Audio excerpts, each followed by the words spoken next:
In today's video, I'm going to teach you how to add Kami to Chrome. By the end, you'll have the Kami extension installed, pinned where you can see it, and ready to help you annotate PDFs, work on Google Docs, and handle classroom assignments right inside your browser. Start by opening Google Chrome on your computer. Extensions are designed for the desktop version of Chrome, so make sure you're not using a mobile browser.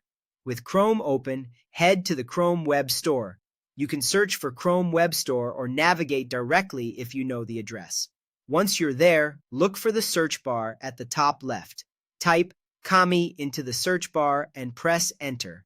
You'll see a list of results. Find the one named Kami for Google Chrome TM. This is the official extension that integrates Kami's annotation tools into your browser.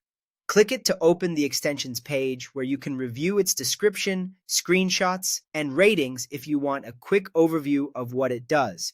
On that page, click Add to Chrome. A small pop-up will appear confirming what you're adding. Click Add Extension to proceed. Chrome will download and install the extension automatically, and you'll see a brief confirmation message near the top right when it's done.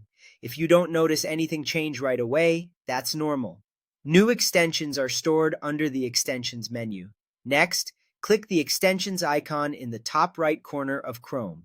It looks like a little puzzle piece. This menu shows all the extensions currently installed. Find Kami in the list. To keep it handy, click the pin icon next to Kami. When pinned, the Kami icon will appear on your toolbar so you can access it in a single click. If you ever want to tidy your toolbar, you can unpin it the same way and still reach it from the puzzle piece.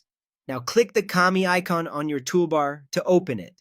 You'll be prompted to sign in with your Google account. Choose the account you use for school or work so your files and classroom connections line up correctly.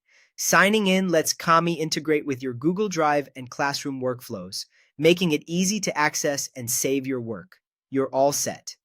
From here, start opening and annotating PDFs, working with Google Docs, or jumping into classroom assignments directly through Kami. Use the toolbar to highlight, comment, draw, and add text so your documents become interactive and easy to review. If the icon ever disappears, check the puzzle piece again to confirm it's still installed and pinned. Enjoy your streamlined document workflow with Kami in Chrome.